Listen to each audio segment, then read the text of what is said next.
இந்த புதனுடைய அம்சம் இருக்கிறனால எவ்வளோ பெரிய கஷ்டமாக இருந்தாலும் துன்பமாக இருந்தாலும் 4 பேர்கிட்ட பகிர்ந்துக்கிறோமே அப்படின்ற ஒரு குணம் எப்பயுமே மிதுனத்துக்கு இருக்கும். ஒளிவு மறைவு அப்படின்ற விஷயம் இவர்கள்ட்ட இருக்காது. அதே நேரத்தில் கால்குலேஷன் மைண்ட் இருக்கும். எல்லா விஷயத்தையும் உளரக்கூடிய ஆட்களும் கிடையாது.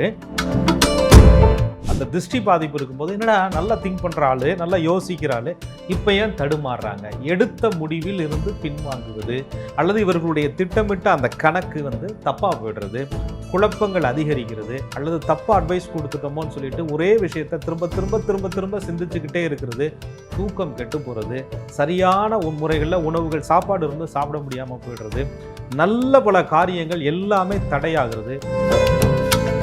இவங்களையெல்லாம் இவங்க நம்பியிருப்பாங்கல்ல, இவங்க தான் நமக்கு சப்போர்ட்டாக இருப்பாங்கன்னு சொல்லுவாங்க, அவங்களே சில நேரங்களில் கை விட்டுருவாங்க.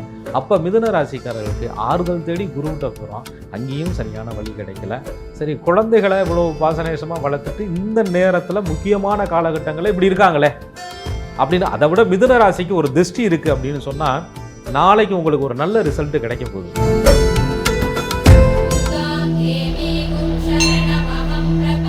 அன்பான நேயர்களுக்கு வணக்கம். நம்ம வாழ்க்கையில் கடினமான முயற்சினாலையும் உழைப்பினாலையும் ஒரு விஷயத்தை அடையணும்னு நம்ம போராடிட்டு இருப்போம். ஆனால் அது நம்ம கைக்கு கிடைக்கும் போது கை நழுவி போகக்கூடிய சூழலை பார்க்க முடியுது. ஏன் நம்ம நேரமே யோகமாக இருந்தால் கூட அதை அனுபவிக்க முடியாமல் சில விஷயங்கள்லாம் நம்ம கைக்கு கிடைக்காம போகிறத நம்மளால் பார்க்க முடியுது. அப்போல்லாம் நம்ம மைண்டு சொல்லும், ஒருவேளை இது கண் திருஷ்டியாக இருக்குமோ அப்படின்னு. இந்த கண் திருஷ்டிக்கும் ஜோதிடத்துக்கும் தொடர்பு இருக்கா?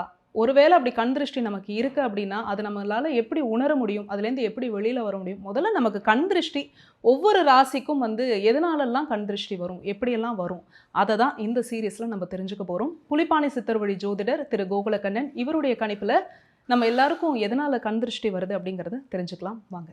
வணக்கம் சார். வணக்கம். குரு வாழ்க, குருவே துணை. மிதுன ராசிக்காரர்களுக்கு ஏற்படக்கூடிய கண் திருஷ்டி, இந்த கண் திருஷ்டி இருக்குன்னா எப்படிலாம் பாதிக்கப்படுறாங்க சார்? பொதுவாக மிதுனம் அப்படின்னா புதன் பகவானுடைய அம்சம். அது உபய ராசிகளில் வரக்கூடிய ஒரு காற்று தத்துவத்தினுடைய ஒரு அமைப்பு. இந்த ராசியாதிபதி புதன் பகவானுடைய அம்சம் இருக்கிறனால நல்ல பேச்சு திறன், அது ஒரு எழுத்து கூட ஒரு கவிதை நடையாக அவங்கள்ட்ட இருக்கிறது. ஒரு பேச்சில் கணக்கு, எதையும் யூகித்து செயல்படக்கூடிய சாதுரியமான ஒரு புத்தி, விகட கவி அப்படின்னு சொல்லுவாங்க. இந்த புதனுடைய அம்சம் இருக்கிறனால எவ்வளோ பெரிய கஷ்டமாக இருந்தாலும் துன்பமாக இருந்தாலும் 4 பேர்கிட்ட பகிர்ந்துக்கிறோமே அப்படின்ற ஒரு குணம் எப்பயுமே மிதுனத்திட்ட இருக்கும். ஒளிவு மறைவு அப்படின்ற விஷயம் இவர்கள்ட்ட இருக்காது. அதே நேரத்தில் கால்குலேஷன் மைண்ட் இருக்கும். எல்லா விஷயத்தையும் உளரக்கூடிய ஆட்களும் கிடையாது. நண்பர்கள் அப்படின்னு சொன்னால் 4 விஷயம் நல்லது நடந்தால் சொல்லலாமே, உறவுகள் அப்படின்னு சொன்னால் எனக்கு கிடைச்ச விஷயத்த பகிர்ந்துக்கலாமே அப்படின்னு சொல்லக்கூடிய டைப் இவர்கள்ட்ட இருக்கும். இந்த ரகசியம் காக்க தெரியாத ஆட்கள் அப்படின்னு அமைப்பு கிடையாது. எதையும் மறைச்சு வைக்க வேண்டிய அவசியம் இல்லை அப்படின்னு நினைக்கக்கூடிய ஒரு ஆட்கள் மிதுன ராசிகள். இந்த ஓப்பன் ஹார்ட் தான் இவங்களுக்கு சில நேரங்களில் கண் திருஷ்டியை ஏற்படுத்திடுது. இவங்க இப்படி பேசுகிறாங்க, இவங்க இப்படி செயல்படுறாங்க, இவங்க இப்படி செய்ய போகிறாங்க, இவங்க இப்படி வாழ்க்கை கணக்கு போட்டிருக்காங்க, இவங்கனால மட்டும் எப்படி இப்படி சிக்கனமாக இருக்க முடியுது, இவங்க எப்படி ஒவ்வொரு பொருளையும் சேர்க்குறாங்க, சீட்டு போட்ட பணமாக இருக்கலாம், சின்ன சின்ன சேவிங்ஸாக இருக்கலாம், எதிர்கால கணக்குகளாக இருக்கலாம், ஒரு இன்சூரன்ஸ் பணமாக இருக்கலாம், குடும்பத்திற்கு தேவையான விஷயங்களை பின்ன வருவதை யூகித்து செய்யக்கூடிய திறனாக இருக்கலாம்.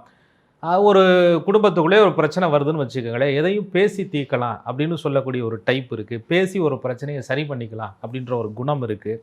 ஏன்னா இது கம்யூனிகேஷன் ராசி, காலச்சக்கரத்திற்கு 3வது ராசி, ஒரு இணைவு ராசி, ஒரு இணைப்பு ராசி. அப்போ அந்த இணைப்பு அப்படிங்கிற ஒரு தன்மை இருக்கிறதுனால இந்த ராசிக்காரர்களுக்கு இவங்களால எப்படி இவ்வளோ ஸ்பெஷலாக இருக்க முடியுது? காசு, பணம், ஸ்டேட்டஸ் எல்லாருக்கும் வரலாம். ஆனால் அதே நேரத்தில் புத்திசாலித்தனம், அதை காக்கக்கூடிய திறன், சம்பாதிக்கிறத பல மடங்கு விருத்தி பண்ணக்கூடிய திறன், இது மிதுனத்திற்கு கை வந்த கலை. இந்த தன்மை இருக்கிறதுனால இவங்க எதிலையுமே ரகசியம் இல்லாமல் வெளிப்படையாக இருக்கக்கூடிய காரணத்தால் மிதுன ராசிக்காரர்களுக்கு கண் திருஷ்டி வருது. காற்று ராசி இல்லையா, புகழ் எந்த அளவுக்கு வருதோ அதே போல் இவர்களுடைய அந்த பழிச்சொல்லுக்கு, கஷ்டகாலங்களுக்கு ஆளாகுவது கண் திருஷ்டினால அதிகம் மிதுன ராசிக்காரர்கள் ஆட்படுவார். ஆனால் இவ்வளோ யோசிக்கிற, இவ்வளோ திட்டமிடக்கூடிய மிதுன ராசிக்காரர்களை எல்லோரும் புரிஞ்சுக்க முடியாது. ஏன்னா மிதுன ராசிக்காரர்களுக்கே மிதுன ராசியை பற்றி புரியாது அப்படின்னு சொல்லக்கூடிய ஒரு அமைப்பு. இரட்டைத்தன்மை உண்டு. சில நேரங்களில் இவர்களுடைய குழப்பம், இவர்களுடைய எதிர்பாராத அந்த ஒரு துரதிர்ஷ்டம் கண் திருஷ்டினால நிறைய பாதிப்புகளை மிதுனம் சந்திச்சுக்கிட்டே இருக்கு. மிதுன ராசி நிறைய கண் திருஷ்டியை சந்திக்கும் அப்படின்னு சொன்னீங்க. இப்போ கண் திருஷ்டி படுற அளவுக்கு நிறைய இவங்க வாழ்க்கையில நல்லதா நடக்குமா சார்? அதாவது இவங்களுக்கு பூர்வ புண்ணியாதிபதி அப்படின்னு சொல்லக்கூடிய ஒரு சுக்கிர பகவானா வர்றார், 5 சுக்கிரனா வர்றார். அந்த சுக்கிர பகவானுடைய அம்சமும் 9 பாக்யாதிபதினு சொல்லக்கூடிய சனி பகவானுடைய அம்சமும் இருக்கிறதுனால, இது உபயராசியாக இருக்கிறதுனால இவங்க பெருசாக முதலீடு போடணுங்கிற அவசியம் இல்லை.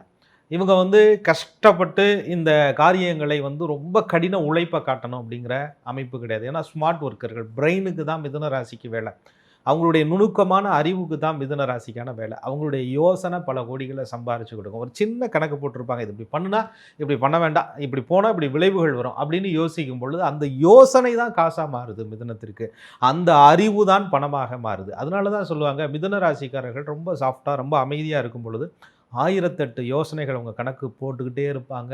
அதை கனகச்சிதமான வாய்ப்புகள் மட்டும் சரியான லக்கு மட்டும் இவங்களுக்கு அமைஞ்சிருச்சுன்னு சொன்னால், இவங்க எப்படி அப்படிலாம் யோசிச்சாங்க, எப்படி இப்படி கணக்கு போட்டாங்க அப்படின்னு சொல்லக்கூடிய தன்மை வந்து எதிரிகளையும் அஞ்ச வைக்குமா அப்படின்னு சொல்லுவாங்க. அப்போ நம்ம இவ்வளோ கடினமாக உழைக்கிறோம், நம்ம வந்து கஷ்டப்பட்டுக்கிட்டே இருக்கிறோம், அவங்க பார்க்குறதுக்கு வீட்டிலே இருக்கிற மாதிரி இருக்குது, அல்லது வந்து சும்மா ஏதோ காலையில் போகிறாரு சாயந்தரம் வந்துடுறாரு, நம்ம பார்ட் டைம் ஜாப்லாம் பார்த்துக்கிட்டே இருக்கிறோம். ஆனால் அவங்களுக்கு எப்படி இவ்வளோ காசு பணம் சேருது, இவ்வளோ புகழ் சேருது? அப்படி பார்த்தா மிதுன ராசிக்காரர்களும் சில சரிவுகளை சந்திக்கிறாங்க. அப்படி சந்தித்தாலும் கூட திரும்ப அதிலிருந்து எப்படியா வெளியில் வர்றது அப்படின்னு சொல்லக்கூடிய ஒரு யோசனை கணக்கு எப்பயுமே மிதுனத்திட்ட இருக்குது. அந்த தன்மை தான் ஒருத்தரை வந்து பொறாமப்பட வைக்குது. அதே போல் இந்த ராசியாதிபதி புதன் பகவான் எங்கே பலவீனம் அடைகிறார்னு பாருங்களேன். ராசிக்கு 10ஆம் இடத்துல புதன் பகவான் தொழில் ஸ்தானத்தில் நீச்சம் அடைகிறார்.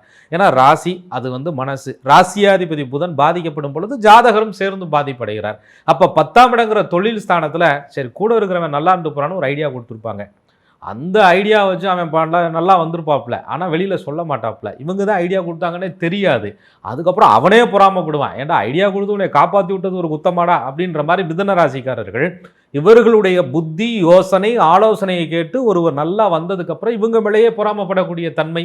அந்த இடத்துல ஆணாக இருந்தாலும் பெண்ணாக இருந்தாலும் தொழில் செய்கிற இடத்துல இவங்களுடைய யோசனையை இவங்களுக்கு மட்டுமே பயன்படுத்தி இருக்கலாம். அந்த யோசனையை கொடுக்கும் பொழுது இவர்களுக்கு பிரச்சனை அதிகம் வந்துடுது. அதை விட ஒரு பெரிய விஷயம் என்னன்னு கேட்டிங்கன்னா, இந்த ராசியாதிபதி அப்படின்னு சொல்லக்கூடிய புதன் பகவான் செவ்வாயோடு சேரும்போது சில நேரங்களில் வழக்கு வம்பு பிரச்சனைகளில் மிதுனமும் சிக்கிக்கொள்ளும். அல்லது யாரோ ரிலேட்டிவ் க்ளோஸ் ரிலேட்டிவ் யாரோ ஒருத்தர் ஒரு போலீஸ் ஸ்டேஷன் வழக்கு கோர்ட்டு கேஸு பிரச்சனையை சிக்கியிருக்காங்க அப்படின்னு சொன்னால், இந்த மிதுன ராசிக்காரர்கள் அடேங்கப்பா அழகாக அப்படியே உட்காந்து அவங்க சில நேரங்களில் 4 பேர்கிட்ட பட்டவங்கள்ட்ட கேட்குறாங்க, அல்லது தன்னுடைய ஞானத்தை படிப்பை அதில் செயல்படுத்துகிறாங்க, இல்லது அது சார்ந்த துறை வல்லுநர்கள்ட்ட ஆலோசனை கேட்குறாங்க. இதெல்லாம் கேட்டுட்டு ஃபைனலாக ஒரு டிசிஷனுக்கு வர்றாங்க. அந்த முடிவு அப்படிங்கிறது ரொம்ப பெர்ஃபெக்டாக இருக்குது. அந்த முடிவு வந்து இன்னொருத்தரை வந்து அஞ்ச வைக்குது. நம்ம இதை கவனிக்கலையே அப்படின்னு சொல்கிறது. அந்த சொல்லுவாங்க, இந்த பத்திரம் எழுதும் போதெல்லாம் அதில் ஒரு நுணுக்கம் இருக்குது அப்படின்னு சொல்லுவாங்க. வழக்காடு மன்றத்தில் ஒரு வார்த்தை வெல்லும் கொல்லும் அப்படின்னு சொல்லுவாங்க.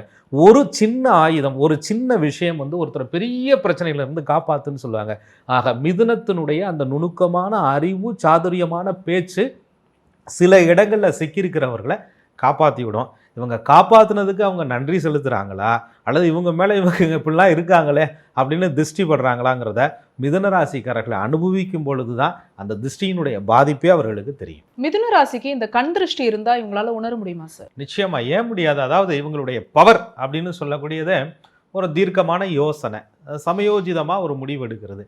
அந்த முடிவே இவங்களால எடுக்க முடியாது. அந்த திருஷ்டி பாதிப்பு இருக்கும்போது என்னடா நல்லா திங்க் பண்ணுற ஆள், நல்லா யோசிக்கிற ஆள், இப்போ ஏன் தடுமாறுறாங்க? எடுத்த முடிவில் இருந்து பின்வாங்குவது, அல்லது இவர்களுடைய திட்டமிட்ட அந்த கணக்கு வந்து தப்பாக போய்டுறது, குழப்பங்கள் அதிகரிக்கிறது, அல்லது தப்பாக அட்வைஸ் கொடுத்துட்டோமோன்னு சொல்லிட்டு ஒரே விஷயத்தை திரும்ப திரும்ப திரும்ப திரும்ப சிந்திச்சுக்கிட்டே இருக்கிறது, தூக்கம் கெட்டு போகிறது, சரியான முறைகளில் உணவுகள் சாப்பாடு இருந்து சாப்பிட முடியாமல் போய்டுறது, நல்ல பல காரியங்கள் எல்லாமே தடையாகிறது, வேலை பார்க்குற இடத்துல யார்கிட்டையுமே பேச முடியாத மன அமைதி இல்லாத ஒரு சூழல் உருவாகிறது, தொழில் செய்கிற இடத்துல அதுவரையும் ஆதரவாக இருந்தவங்க இவங்களுக்கு ஆப்போசிட்டாக மாறுற மாதிரியான ஒரு ஃபீலிங்கில் தானாகவே எடுத்துக்கிறது, அந்த கணக்கிலேயே யோசிச்சுக்கிட்டே இருந்து நல்ல விஷயங்களை எல்லாம் கோட்டை விடுவது. அதை விட இன்னொரு விஷயம் இருக்குங்க, இந்த மிதுனத்திற்கு 4ஆம் அதிபதியும் புதன் பகவானாகவே வர்றார்.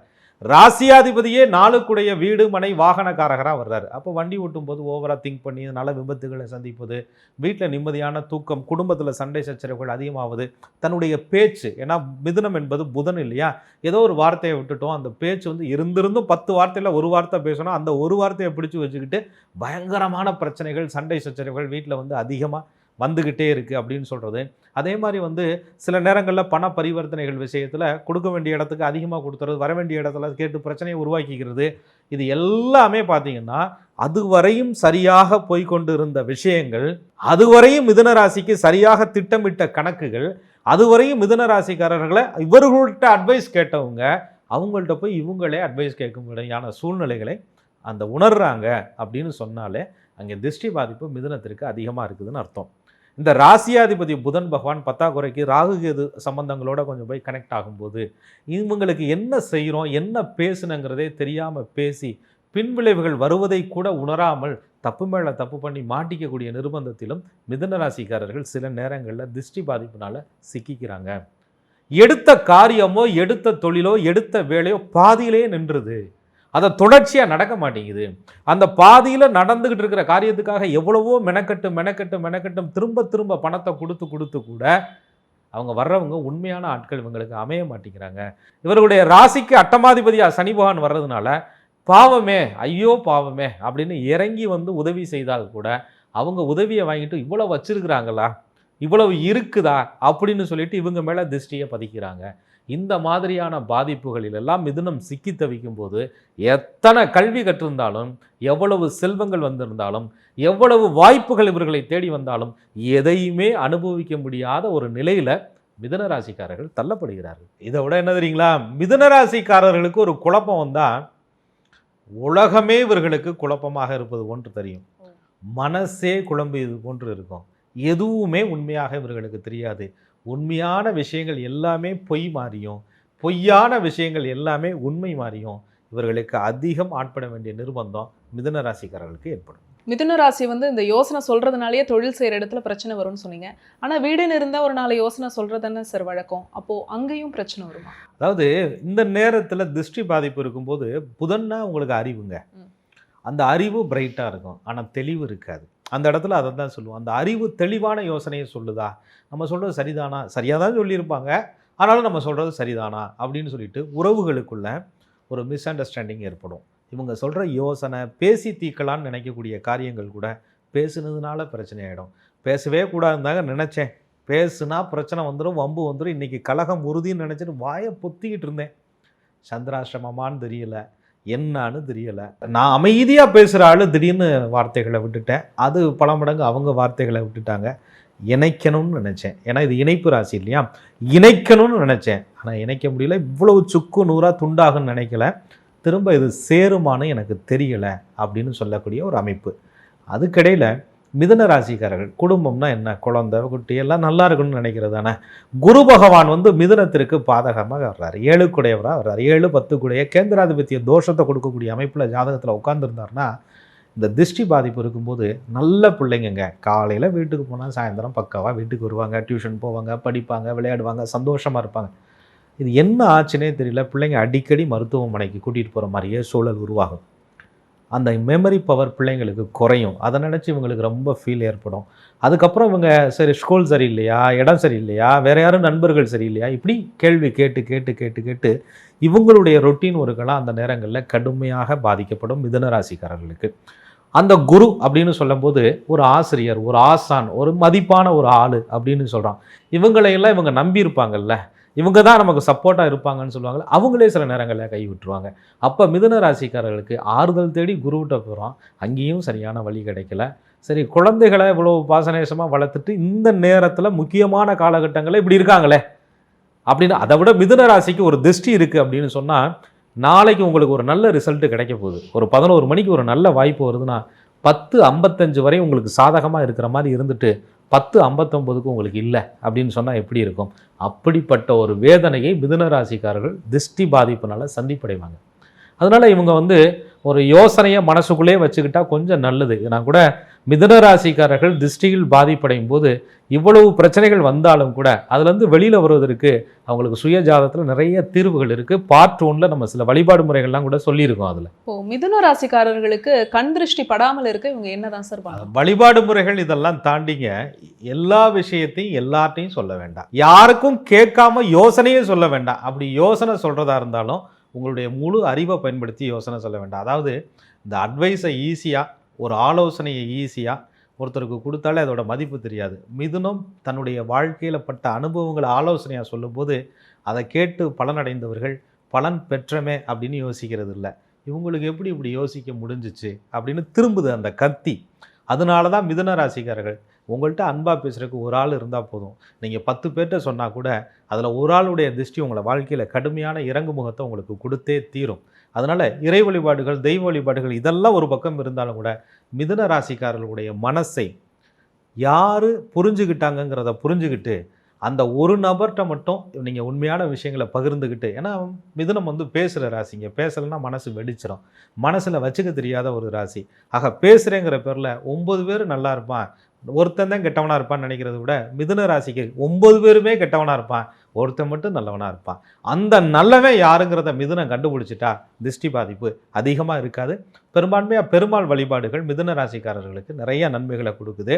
பெருமாள் கோயிலுக்கு துளசி சாட்சி வழிபாடு செய்யும்போது மிதுன ராசிக்காரர்களுக்கு நிறைய நன்மைகள் நடக்குது. பொதுவாக மிதுனங்கிறது பேசினாலே ஒரு நல்ல விஷயந்தான், அட்வைஸ் சொன்னாலே ஒரு நல்ல விஷயந்தான். மிதுனம் என்பது யோசனை சொன்னாலே ஒரு நல்ல விஷயந்தான். மிதுனத்தோட மனசே ஒரு அழகு தான். ஆனால் அந்த மனசை எல்லாருக்கும் திறந்து வைக்காதீங்க. நல்ல ஒரு திண்டுகள் பூட்டாக வாங்கி பூட்டி வச்சுக்கோங்க.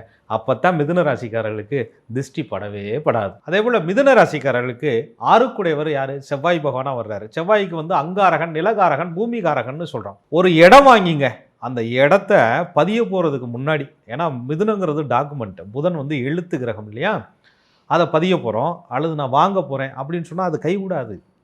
நீங்கள் அந்த இடத்துக்கு பக்கத்தில் போயிடுவீங்க, அது உங்கள் பேரில் ரெஜிஸ்டர் பண்ண போகும்போது 1008 தடைகள் வரும். அல்லது நீங்கள் ஒருத்தட்ட சொல்லிவிட்டு அதை செய்ய போனீங்கன்னா உங்களுக்கு நடக்காது. அப்போ செவ்வாயினுடைய அந்த அமைப்பு உங்களுக்கு 6ஆம் இடமாக வர்றதுனால மிதுன ராசிக்காரர்களுக்கு கடன் வாங்கிட்டாங்கன்னு வச்சுக்கோங்களேன், நான் அந்த மாதம் கடன்லாம் கட்ட போகிறேன், கட்டி ரிலாக்ஸ் ஆகி பிள்ளையெல்லாம் படிக்க வச்சுட்டு என் பிள்ளை வேலைக்கு போகுது, கடனை கட்டிட்டு நிம்மதியாக இருக்க போகிறேன்னு சொன்னால் பிள்ளையும் சேர்ந்து கடை வாங்குற மாதிரி சூழ்நிலையை கொண்டுட்டு வந்து செவ்வாய் ஏற்படுத்தி விட்டுருவார் திருஷ்டி பாதிப்புனால. அதை விட இன்னொரு விஷயம், லாபாதிபதிங்க. மிதுனத்திற்கு 11க்குடைய லாபாதிபதியாக செவ்வாய் வருவதால் ஒரு விஷயத்தை செஞ்சுட்டு எனக்கு இவ்வளோ லாபம் வந்துச்சுன்னு மறைக்க தெரியாத ஒரு ராசி. அதாவது இன்கம் டேக்ஸுக்கு பெர்ஃபெக்டாக அந்த மிதுனம் வந்து புதன் எல்லாரையும் காப்பாற்றி விடக்கூடிய ஒரு கணக்கு கொண்ட ஒரு ராசி. ஆடிட்டர் வந்து எல்லாரையும் காப்பாற்றி விடுறாரு, எல்லா கணக்குகளையும் கரெக்டாக கொடுக்கணும் அப்படின்னு சொல்கிறாங்க. ஆனால் இவங்களுடைய கணக்கை ரகசியமாக வச்சுக்க தெரியல. எல்லாத்தையும் எனக்கு இவ்வளோ போட்டேன், இவ்வளோ வந்துச்சு, நீங்களும் இதை பண்ணுங்கள் அப்படின்னு சொல்லும் பொழுது, ஏன்னா கம்யூனிகேட் பண்ணுறாங்களாம், இணைக்கிறார்களாம், குடும்பத்தை வந்து அந்த செயின் லிங்க்குக்கு கொண்டுட்டு வர்றாங்களாம். அப்படி சொல்லும்போது அடுத்த மாதத்தில் இருந்த மிதுனத்துக்கு வந்த லாபம் நின்று நஷ்டக்கணக்காகி போயிடுது. அப்பையும் இந்த வாய் சும்மா இருக்கிறதுல நஷ்டமாயிடுச்சுன்னு சொல்லும் பொழுது இவங்க பொய் சொல்கிறாங்க அப்படின்ற மாதிரியான ஒரு திருஷ்டி பாதிப்புக்கு மிதுன ராசிக்காரர்கள் அதிகம் ஆட்படுகிறார்கள். இதை விட ஒரு பெரிய விஷயம் என்ன அப்படின்னு கேட்டிங்கன்னா, இந்த செவ்வாய் பகவான் எங்கே பலமாகிறாருன்னு பாருங்கள். மிதுன ராசிக்கு அட்டமஸ்தானத்தில் 8ஆம் இடத்துல போய் செவ்வாய் உச்சம் பெறுகிறார். அப்போ மிதுன ராசிக்காரர்கள் ஒரு அவமானப்படாமல் வாழ்கிறாங்க பாருங்கள். கடனை வாங்கியோ கப்பியை வாங்கியோ லாபம் இல்லைனாலோ ஏதோ ஒரு நஷ்டம் வந்தால் கூட அதை இருக்கிறத வச்சு மேனேஜ் பண்ணிவிட்டு, ஏற்கனவே இருக்கக்கூடிய சேவிங்ஸை எடுத்து சரி பண்ணிவிட்டு, அல்லது யார்கிட்டையும் போய் சொந்தக்காரன்ட்ட 10 பைசா கேட்டுறக்கூடாதுரா அப்படிங்கிற குணத்தோட எத்தனை வழக்குகள் வந்தாலும் அதை ஃபேஸ் பண்ணிக்கிட்டு இவங்க அவமானப்படாமல் வாழ்கிறாங்க பார்த்தீங்களா.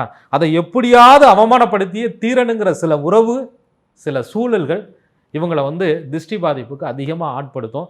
எப்படி இவங்களால அவமானப்படாமல் வாழ முடியுதுங்கிற சில விஷயம்தான் மிதுன ராசியினுடைய திருஷ்டிக்கு அதிகமான பாதிப்பு.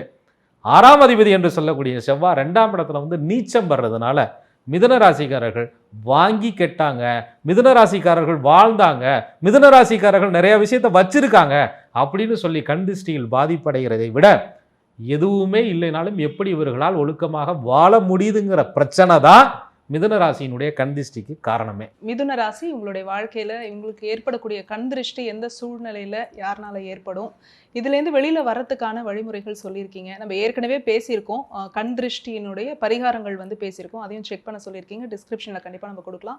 தொடர்ச்சியாக நம்ம கண் திருஷ்டி சீரீஸில் அடுத்தடுத்த ராசிகளையும் பார்க்கலாம் சார். மிக்க நன்றி. மிக்க நன்றி. குரு வாழ்க, குருவே துணை. என்ன நேயர்களே, இப்போ நாங்கள் பேசியிருக்கக்கூடிய கண் திருஷ்டி எபிசோடு வந்து உங்களுக்கு ரொம்பவே பயனுள்ளதாக இருந்திருக்கும் அப்படின்னு நாங்கள் நம்புகிறோம். கண் திருஷ்டிலேருந்து நிவர்த்தி பெறுவதற்கான பரிகாரங்களும் நம்ம ஏற்கனவே பேசியிருக்கோம். டிஸ்கிரிப்ஷனில் அந்த லிங்க் நாங்கள் போஸ்ட் பண்ணுறோம். பார்க்காதவங்க சேனலை போய் செக் பண்ணி பாருங்கள். இது மாதிரி ஜோதிடம் சார்ந்த நிறைய வீடியோஸ் வந்து நம்ம சேனலில் தொடர்ச்சியாக பேசிகிட்டு இருக்கோம். இது உங்களுடைய யூடியூப் நோட்டிஃபிகேஷனில் ஆட்டோமேட்டிக்காக வரணும் அப்படின்னா நீங்கள் செய்ய வேண்டியது ஆஸ்ட்ராலஜர் கோகுலக்கண்ணன் யூடியூப் சேனலை உடனடியாக சப்ஸ்கிரைப் பண்ணிக்கோங்க. பக்கத்தில் இருக்கக்கூடிய பெல் ஐக்கானை கிளிக் பண்ணி வச்சுக்கோங்க. அதே மாதிரி இந்த வீடியோவை நீங்கள் பார்த்ததற்கு மனமார்ந்த நன்றி.